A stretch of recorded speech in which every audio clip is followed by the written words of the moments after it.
समाज के एक बहुत बड़े आचार्य जैन आचार्य 108 काम कुमार नंदी जी महाराज का 5 जुलाई 2023 को अभी हाल ही में अपहरण हो गया कर्नाटक के बेलगांव में, और उनकी शरीर के टुकड़े टुकड़े कर किसी बोरवेल में डाल दिया गया। उनकी हत्या हो गई।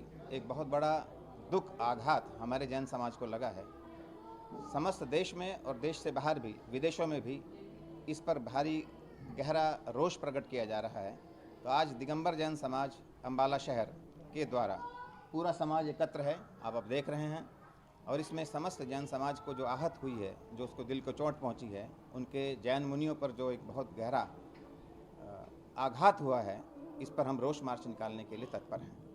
हम चाहते हैं कि देश की सरकार, देश का शासन प्रशासन जैन संतों के प्रति, जैन साधुओं के प्रति, जैन साधुओं के प्रति इस बात ध्यान दे और उनके प्रति सुरक्षा की व्यवस्था बनाए। सरकार से ये डिमांड है हमारी कि हम जैन संतों की सुरक्षा हो।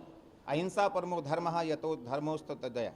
विश्व में एक ही धर्म है जो अहिंसामयी है, और अगर इसी के संतों पर अत्याचार हुआ, उनका अपहरण हुआ, उनकी हत्या होती रही, तो ये बात अच्छी नहीं है, ना देश के लिए ना। हम श्री दिगंबर जैन सभा रजिस्टर्ड अम्बाला शहर की ओर से विगत 5 जुलाई को कर्नाटक के बेलगांव में आचार्य श्री 108 काम कुमार नंदी जी महाराज के अपहरण कर जो टुकड़े टुकड़े करके उनकी हत्या कर दी गई, और वह उनका शव टुकड़े टुकड़ों में एक बोरवेल से प्राप्त हुआ।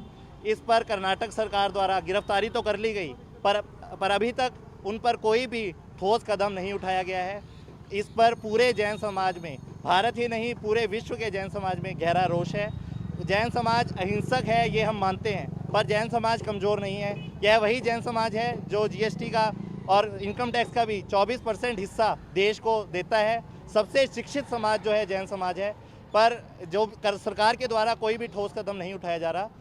कल सिद्धारमैया जी के द्वारा एक ट्वीट आया है जिसमें उन्होंने सीआईडी को जांच सौंपने का निर्देश दिया है, परंतु जैन समाज की, पूरे जैन समाज की यही अपील है कि इसको केंद्रीय जांच एजेंसी सीबीआई को इसकी जांच सौंपी जाए और इसमें निष्पक्ष जांच कर उन हत्यारों को कड़ी से कड़ी सजा दी जाए।